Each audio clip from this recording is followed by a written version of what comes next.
Hello, this is Dinah Lane from Harwich Channel 18, and I'm here today with people from the Harwich Conservation Trust, Michael Locke, whom we know very well, of course, and also his new colleague, Connor O'Brien.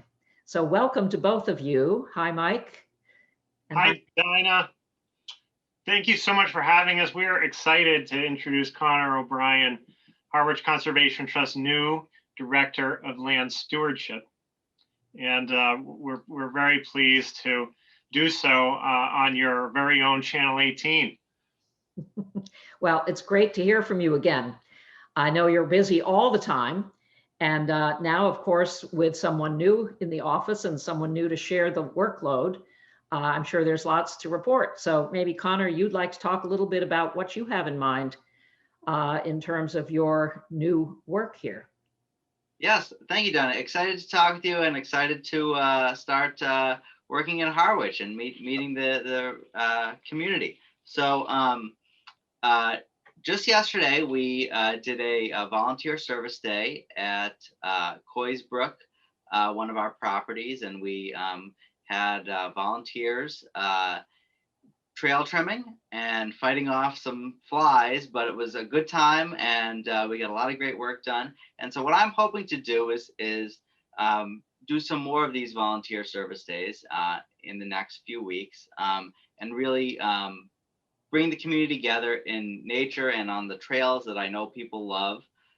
So the next 2 weeks we have volunteer service days on Wednesday, the 21st, and Wednesday, the 28th, at the Robert F. Smith Cold Brook Preserve. We'll be doing trail trimming there too.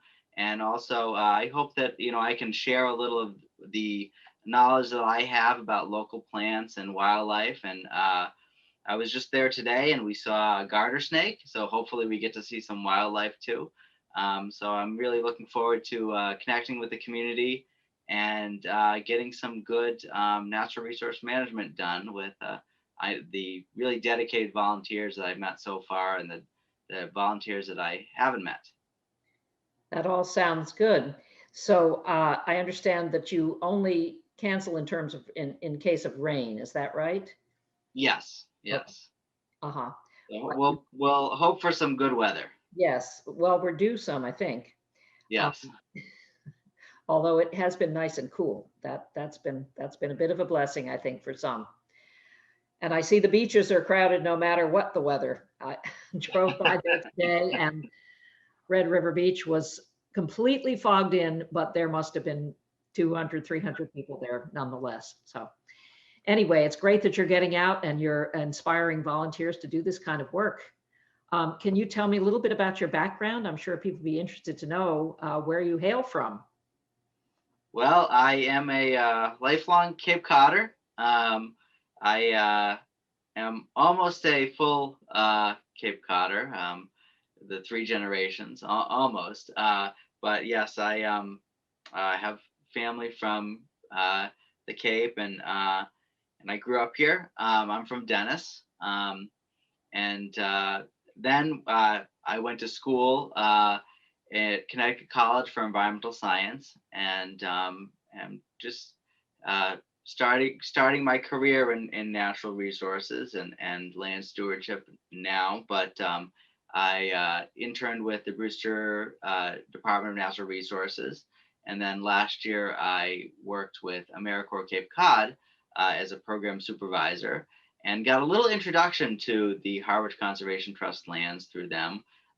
We worked on a osprey poll on the Red River estuary, and then also worked in the Muddy Creek headwaters, doing some meadow trimming and some trail trimming. Great. Well, I'm sure you'll bring a lot to the organization and to Harwich. Thank you. Great to have you here.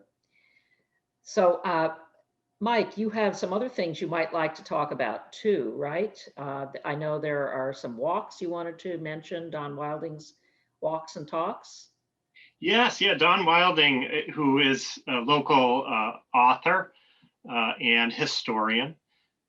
His most recent book, combining both history of sort of the maritime Outer Cape storm experiences through shipwrecks, Mhm. 3 centuries worth. He speaks to that topic on one of the walks that he leads on our behalf, co-sponsored with our sister land trust, the Eastham Conservation Foundation. So this walk takes place in the National Seashore along the Nauset Marsh Trail. So you've got some great views of Nauset Marsh and Salt Pond. They're behind the visitor center. He also leads walks along that same route about Henry Beston and his literary classic, The Outermost House, which chronicles Henry Beston's experience out in that famous dune shack that really helped inspire his book. The Outermost House helped inspire the establishment of the Cape Cod National Seashore. And unfortunately, his beloved dune shack, the Outermost House, was washed away in the blizzard of '78. But Don Wilding shares all about that story during that walk. And you can visit our website, harwichconservationtrust.org, for those different walks. And you look under walks and events, you'll see a drop-down menu.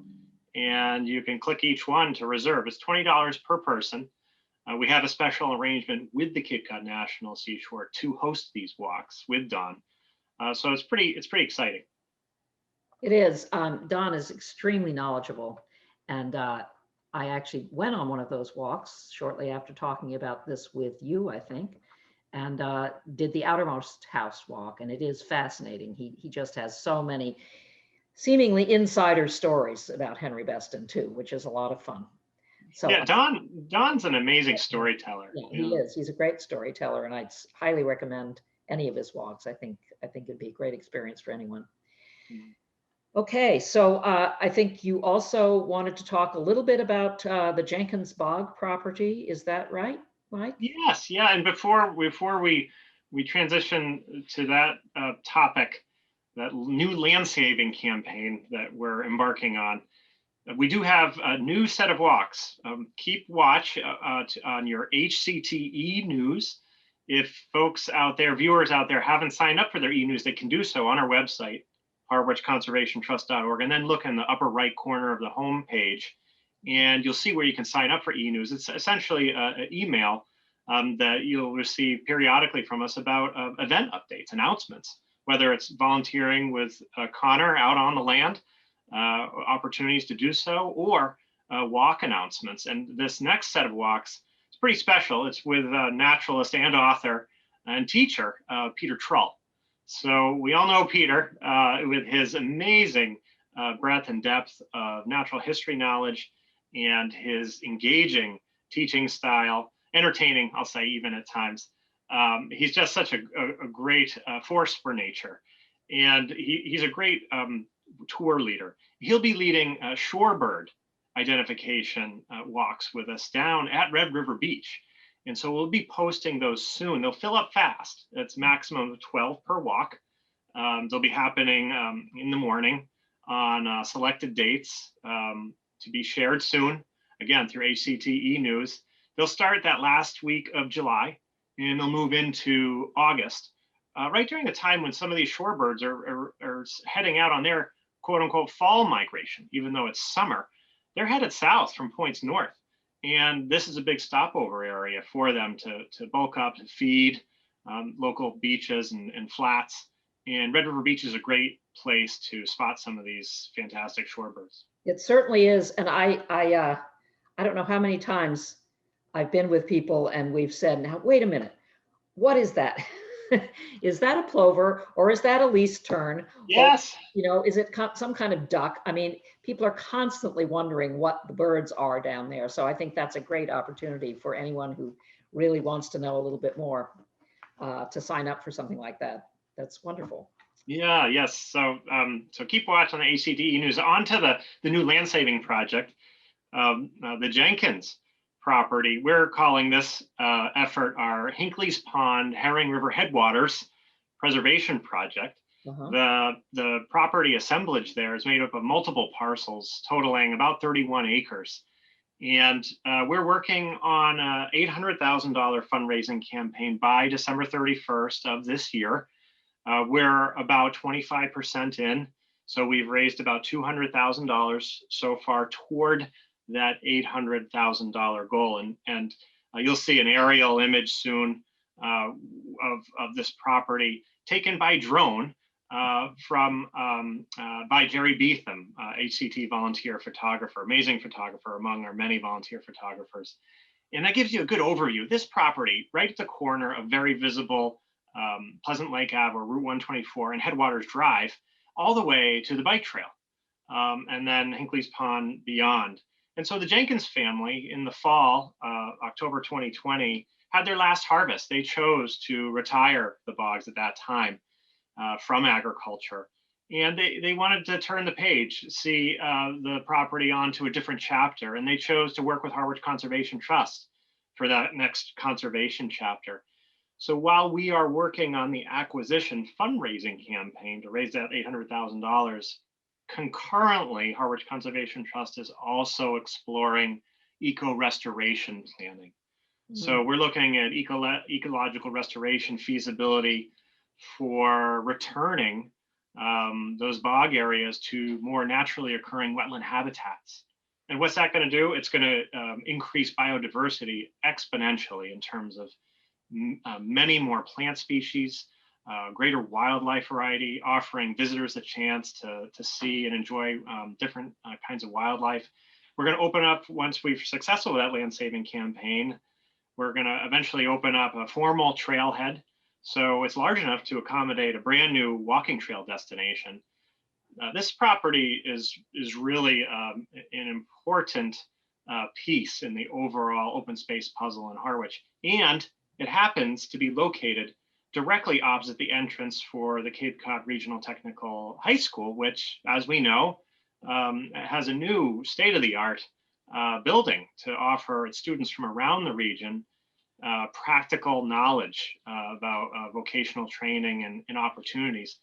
Connor and I have been talking with Cape Tech, and you want to share a little bit more about some of the possible opportunities? Sure. Mike and I recently talked with the superintendent over at Cape Tech, Bob Sanborn, and I talked briefly with the new assistant principal there, Dave Consalve, about maybe outdoor classroom opportunities or integrating the property into some of the curriculum for the horticulture program. And I know that they're very excited, and once the fall comes around, we'll start talking with the teachers there, seeing the ways that the kids can get involved and enjoy the property and also learn on there. So making all kinds of connections, which is really so important. Well, that is extremely exciting, and I'm sure the people of Harwich will be delighted to know that this project is moving forward. And there will be many, many aspects to it, I'm sure, as it evolves. So this is great. And thank you so much for coming on and talking to us about everything you're doing, which is, as always, a lot. And if there's anything else you'd like to say before we finish, I just want to say thanks again, Connor. It's so nice to meet you. And Mike, thanks for coming on and talking about everything that HCT is doing. Absolutely, either of you? Dinah.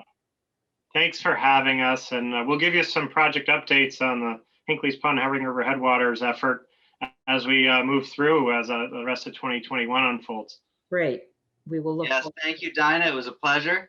Yes. I hope to speak with you more soon. And for any Harwich residents who are interested in volunteering, they can visit our website, and we have a lot of different opportunities for volunteers, between natural resource management to working events, herring counts.